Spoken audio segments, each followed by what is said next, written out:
Hello, I'm Greg Hunter, and this is the weekly news wrap up for Friday, October 12th, 2012. Well, the vice presidential debate was held this week, and they were supposed to get down and dirty with the real numbers, and I guess they tried to do that. But listen, I don't know who the winner was of this debate because, and I don't really care because vice presidents don't really usually make any kind of a difference in a presidential election. But as far as their down and dirty numbers, they're talking about, Medicare, for example, 485 billion this year, same thing last year. What about all the banker bailouts, the 40 billion a month the Federal Reserve is doing with open-ended QE or money printing, and also the 45 billion a month they're doing Operation Twist. They're creating money out of thin air to do that. 85 billion dollars a month, and they're going to continue to do this open-ended, unlimited QE. After a year, what is that? That's more than $1 trillion. Any of the candidates, Republican or Democrat, talking about this? No. Hey, I got a better idea. Instead of cutting Medicare, and we probably do need to cut some of these programs, hey, how about also cutting the banker bailouts? Why don't we do that? That would save a pile of money, wouldn't it? It sure would. It would. And none of that is getting any kind of play. I mean, it's just like what? 85 billion a month, more than $1 trillion a year in money printing. Oh, and interest rates at 0%, below the rate of inflation through 2015.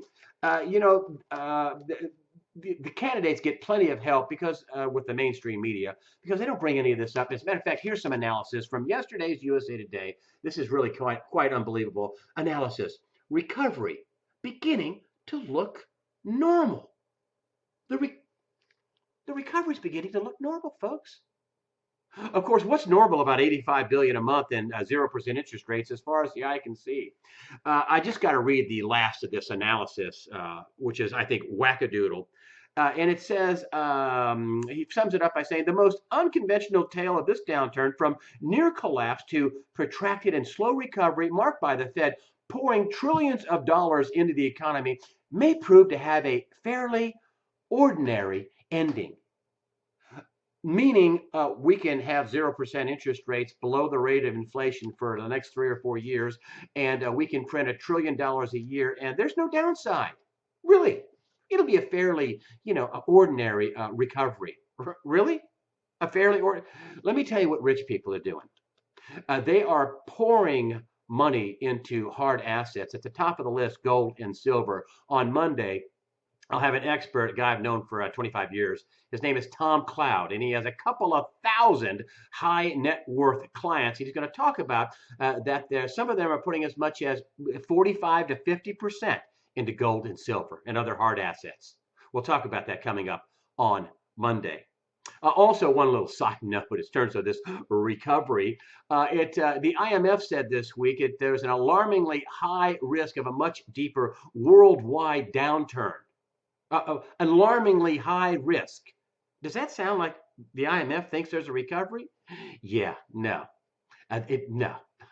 No, it doesn't. And besides, well, why, if we were in a recovery, why would the Fed be printing out 85 billion a month and holding interest rates below the rate of inflation, 0%? Yeah.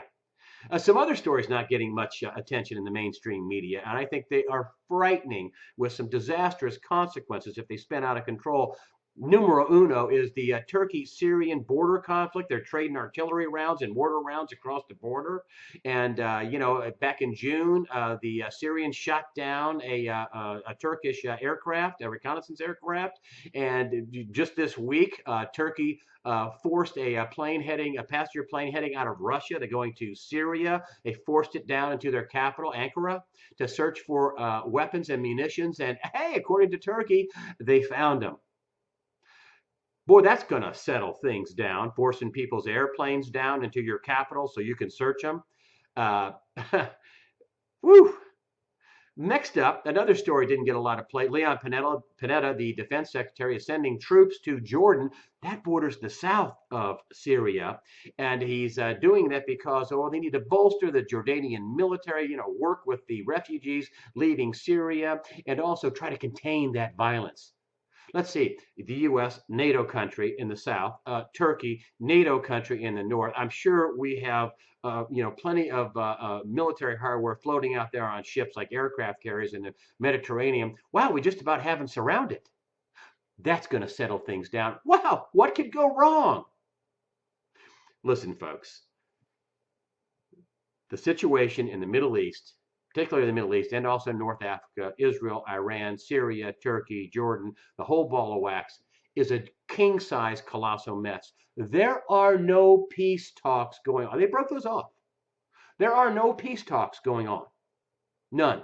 Just people jockeying more and more military equipment and more military skirmishes and things spilling out around Syria. Watch that hotbed.